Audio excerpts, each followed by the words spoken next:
Dios les bendiga. Bienvenidos a nuestra clase sobre el Espíritu Santo nos libra de la codicia. Es el estudio número 8 de la serie que hemos venido desarrollando sobre el Espíritu Santo en la conducta cristiana. Nuestra introducción nos dice cómo la codicia va más allá de las sanas aspiraciones. Es la sed insaciable de tener más sin importar de dónde viene, de quién sea y para qué sirva. No porque realmente se necesite, sino porque hay un vacío que jamás se llenará. Primera de Timoteo 6:9 nos dice, porque los que quieren enriquecerse caen en tentación y lazo y en muchas codicias necias y dañosas que hunden a los hombres en destrucción y perdición. Primer punto, la codicia es un mal que entra por los ojos. A. La mirada codiciosa atenta contra la voluntad de Dios. Josué 7:3. Y volviendo a Josué le dijeron, no suba todo el pueblo, sino suban como 2,000 a 3,000 hombres y tomarán a Ai. No fatigues a todo el pueblo yendo allí, porque son pocos. Recordemos que los israelitas, bajo el mando de Josué, siguieron obedientes las instrucciones de todo lo que Dios había mandado. El poder de Jehová su Dios se manifestó y aquellas murallas cayeron y ellos pudieron tomar la ciudad de Jericó. Josué 6 del 1 al 27. Después de esta gran victoria se dispusieron a tomar a Ai, al oriente de Betel, una ciudad mucho más pequeña que Jericó. Así que los que fueron a reconocer el lugar le dijeron a Josué, no es necesario enviar a todo el ejército. Fue el verso que leí en Josué 7:3. La sorpresa fue cuando subieron contra la ciudad de Ai. Fueron derrotados miserablemente. Josué 7:4. El pueblo desfalleció y Josué en su desaliento y desesperación le reclama al Señor la derrota. Josué 7 del 5 al 9. El Señor le hace saber que la derrota se debió a que Israel había pecado. Josué 7 del 11 al 12. Verso 20. El pecado consistió en que Acán codició y tomó a escondidas algunas cosas del anatema o los despojos de maldición de los de Jericó y los enterró en medio de su tienda. Verso 21. Acán, sabiendo que Dios le había prohibido tomar cosas de la ciudad de Jericó, no pudo resistir a sus codiciosos ojos. Al ver un manto babilónico muy bueno, 200 siclos de plata y un lingote de oro de peso de 50 siclos. Cuando Dios puso al descubierto el pecado de Acán, este tuvo que declarar dónde había enterrado el botín, que no era más que fruto de maldición. Acán no pensó cómo iba a poder disfrutar de estos tesoros mal habidos. Pensaría que nadie, ni siquiera Dios, se iba a dar cuenta de su desobediencia.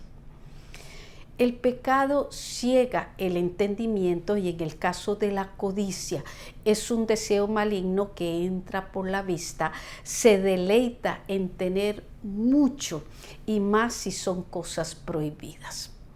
Esto es lo que se llama los deseos de los ojos en Primera de Juan 2:16.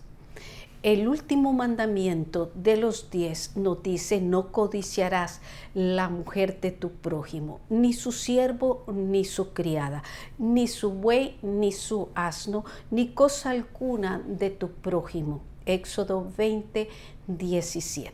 Punto B. El engendro del pecado debe salir a luz y ser eliminado. Es interesante de ver cómo Dios no reveló el pecado en sí y esperó el proceso que realizó Josué para descubrirlo, yendo a cada tribu, familia y persona. Porque eso era algo de lo que Acán debía hacer con sus propios labios. Mateo 12, 37 Jesús dijo: por tus palabras serás justificado y por tus palabras serás condenado. Por eso era necesario que él confesara su maldad y reconociera la necesidad de que la justicia divina se cumpliera en él. Verso 22. La actitud de los mensajeros de Josué de ir corriendo a la tierra de Acán para desenterrar el anatema o la maldición, nos enseña la acción inmediata y firme que se debe tomar cuando se trata de limpiarse de alguna contaminación. Isaías 1:18 lo dice así: venid luego, dice Jehová, y estemos a cuenta. Un pecado oculto puede estorbar la victoria espiritual de la iglesia. El poder purificador de la sangre de Cristo ha venido a dar esperanza aún al más vil pecador. C. La codicia es castigada sin misericordia. Josué 7:24. El acto disciplinario que se llevó a cabo contra Acán y abarcó a toda su familia pudiera parecernos muy cruel. Dos respuestas que podemos dar a este hecho sería: 1.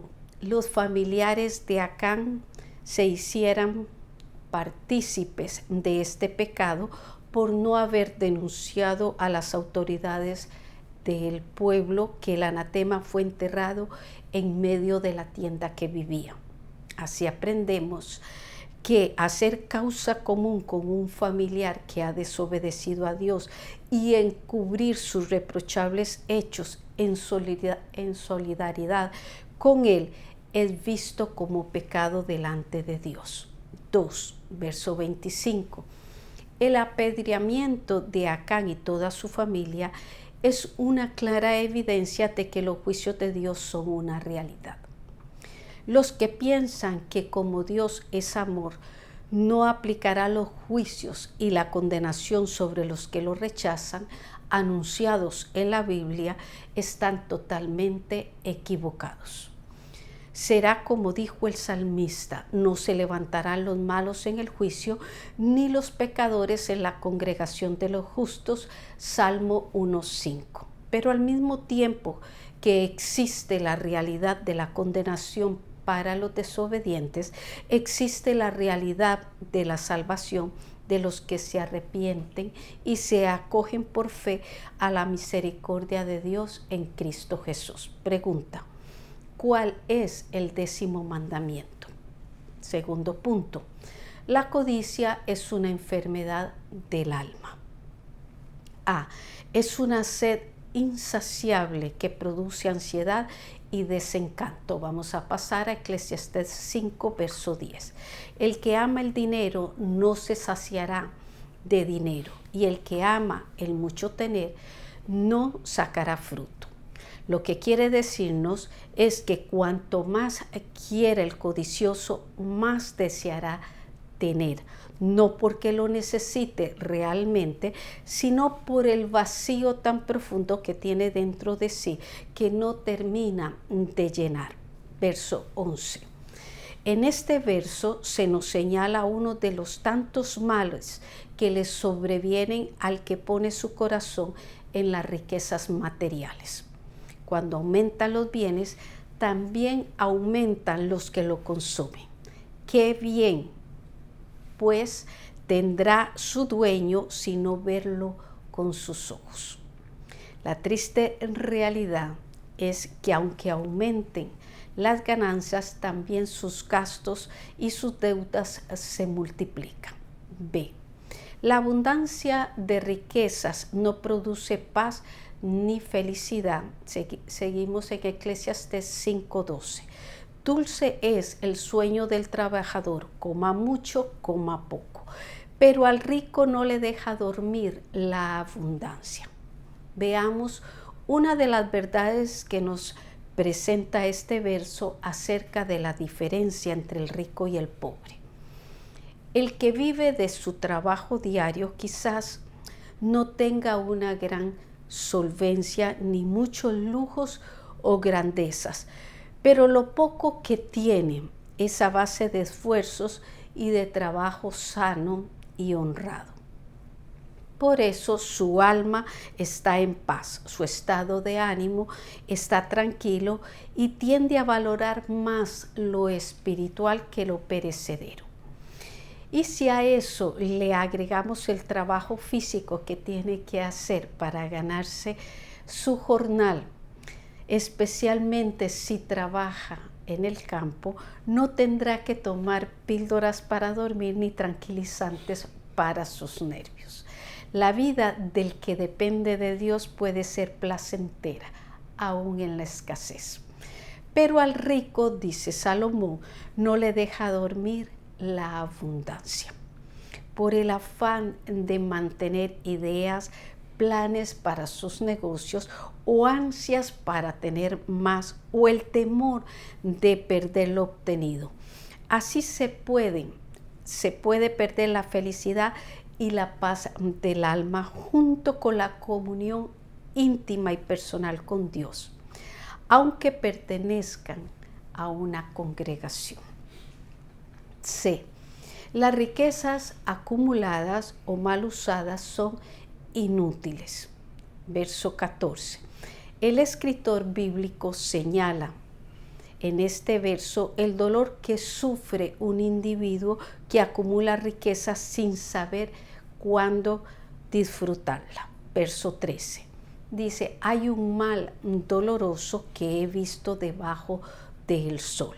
Las riquezas guardadas por sus dueños para su mal.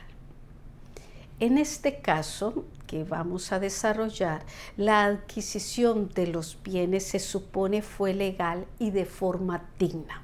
Es decir, la persona luchó día tras día por ahorrar y comprar bienes a base de esfuerzos y sacrificios. Pero en el afán de acumular riquezas se abstienen de disfrutar del bien de su trabajo, no se toman un viaje con su familia, no descansan de su rutina. El ahorro es un buen principio. El problema es convertirlo en la única meta. El autor, cuando coincide, expresa la fragilidad de la vida cuando dice, las cuales se pueden perder en malas ocupaciones. El autor trata de llevarnos a una conciencia donde nos explica que se pueden perder estos bienes en malas ocupaciones y cuando se viene a ver, ni los hijos que engendraron, nada les queda en su mano. Esto debe de ayudarnos a abrir los ojos y buscar una vida sabia y equilibrada.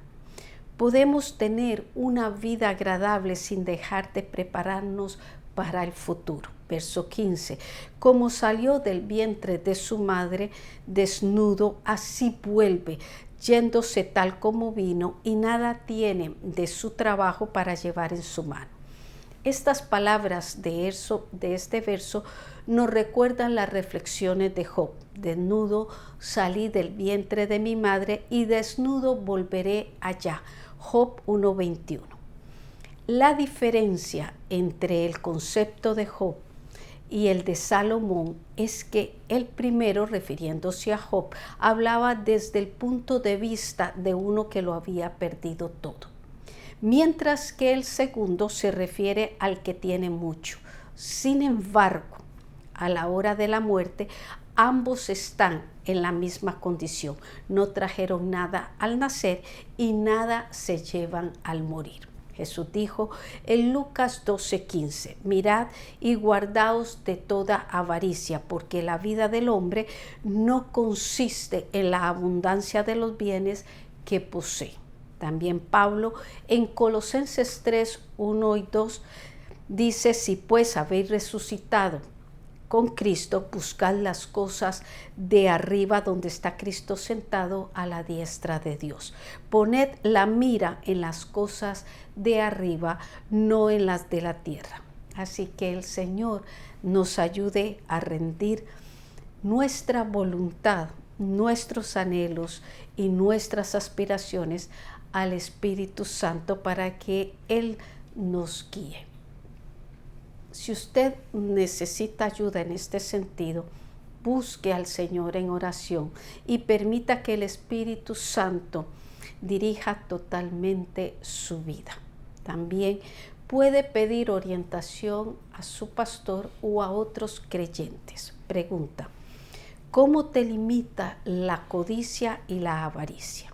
Reflexión. La codicia es un pecado que nos ciega a lo que realmente es importante. Encierra un egoísmo que nunca consigue satisfacer.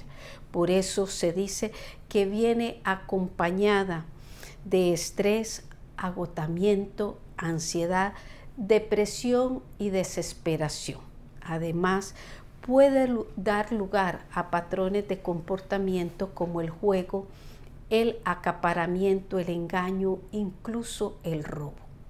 Podemos ayudarnos a no confundir los deseos con las necesidades, ser generosos, mostrar empatía y ayudar a otros. En nuestra invitación decimos, como en Proverbios 30, del 7 al 9, se da un consejo que puede ser nuestra oración. No me des pobreza ni riquezas. Manténme del pan necesario, no sea que me sacie y te niegue, o que siendo pobre hurte y blasfeme tu nombre. Próxima semana veremos cómo ser libres de los celos y la envidia.